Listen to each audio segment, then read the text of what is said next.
এই লড়াই তখনই থামবে যখন বাংলাদেশের এই শোষিত বঞ্চিত শ্রমিক কৃষক কুলিকামার দরিদ্র মানুষের মুখে হাসি ফুটবে, উন্নত বাংলাদেশের নাগরিক সেবা তারা নিশ্চিত হবে।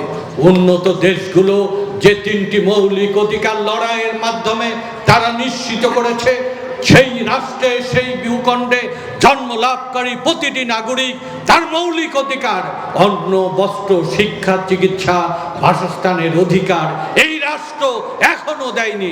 আমরা সেই রাষ্ট্র গঠন করতে চাই যে রাষ্ট্রের স্বপ্ন দেখতেন শহীদ জিয়া, যে রাষ্ট্র গঠনের জন্য লড়াই করেছেন খালেদা জিয়া, যে রাষ্ট্রের পক্ষে অঙ্গীকার করেছে তারেক রহমান, সেই রাষ্ট্র গঠনের লড়াইয়ে আমাদের এই অধিকার নিশ্চিত হবে।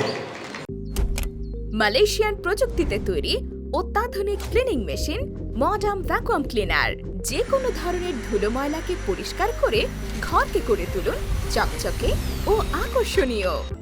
Modem, brand of luxury. আর আমরা আশরাফুল মখলুকাত, বাংলাদেশে মানুষের মর্যাদা নেই। যে ঘরে 10-12টা সন্তান, এখন তো আমরা পরিবার পরিকল্পনার মাধ্যমে কম সন্তান নেই। আমি নিজেই যেমন 11 ভাই বোনের আমি এক সন্তান।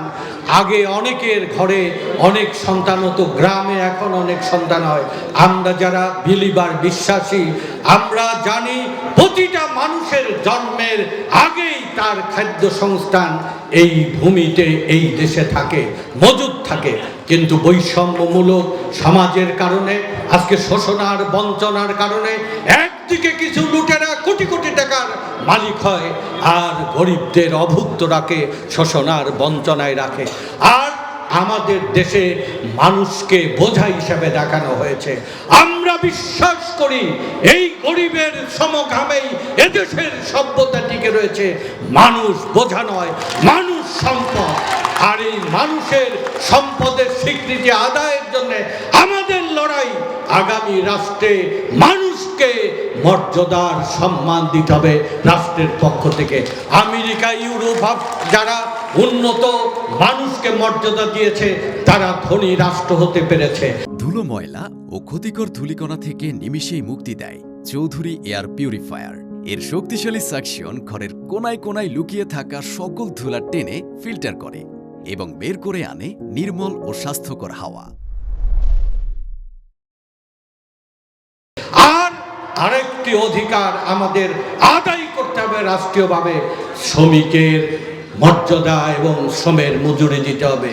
আমাদের প্রফেট নবী বলেছেন, শ্রমিকের ঘামের শুকানোর আগেই তার মজুরি পরিশোধ করো।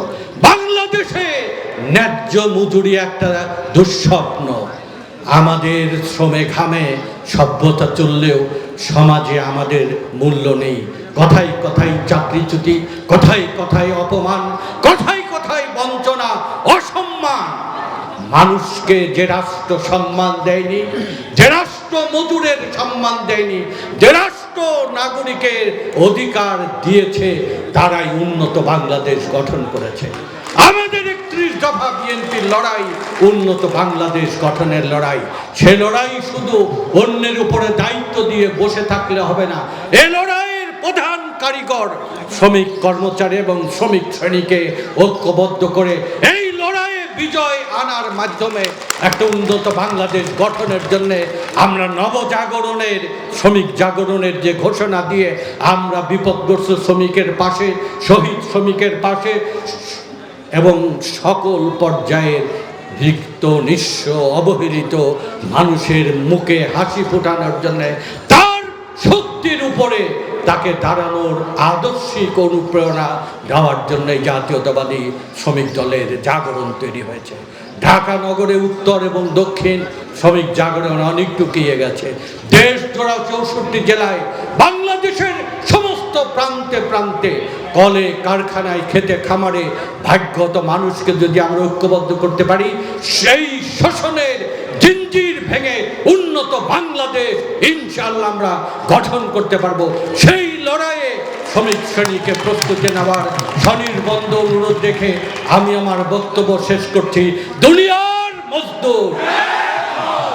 শহীদ জিয়া অমর হোক, খালেদা জিয়া জিন্দাবাদ, তারেক রহমান জিন্দাবাদ, বাংলাদেশ জিন্দাবাদ।